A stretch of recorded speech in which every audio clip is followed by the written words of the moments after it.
Which of the following best describes the traditional structure of a haiku, a form of Japanese poetry known for its focus on nature and simplicity? Is it 3 lines with 17 syllables? Letter B, 14 iambic pentameter lines. Letter C, 17 lines with 3 syllables. Or letter D is 3 lines with 7 syllables and talks about nature. What is our choice? Ang tumpak na choice, of course, natin dito is letter A, 3 lines with 17 syllables. Nako, may nabulag. 7 syllables lang po ang nakalagay sa ating letter D.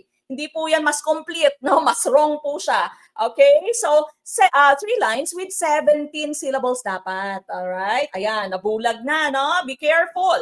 Ang atin naman pong 14 iambic pentameter lines, this is for your sonnet. Okay? Love poems natin, no? Sonnet natin. Kapag sinabi nating iambic, no? Meron kang 2 syllables, 1 unstressed and 1 stressed syllables. Okay? So, pentameter, no? That's the measurement for your sonnet. No? So, letter A po, ang ating hinahanap dito, 3 lines with 17 syllables. What about your Tanaka? Okay, ano naman po yung Tanaka? 5 lines, 31 syllables. Tama, no? So kapag Tanka po yan, 5 lines, imbis na 3 lines, no? Hindi lamang 17 syllables, but 31 syllables. So 5, 7, 5, 7, 7. Okay, 5, 7, 5, 7, 7.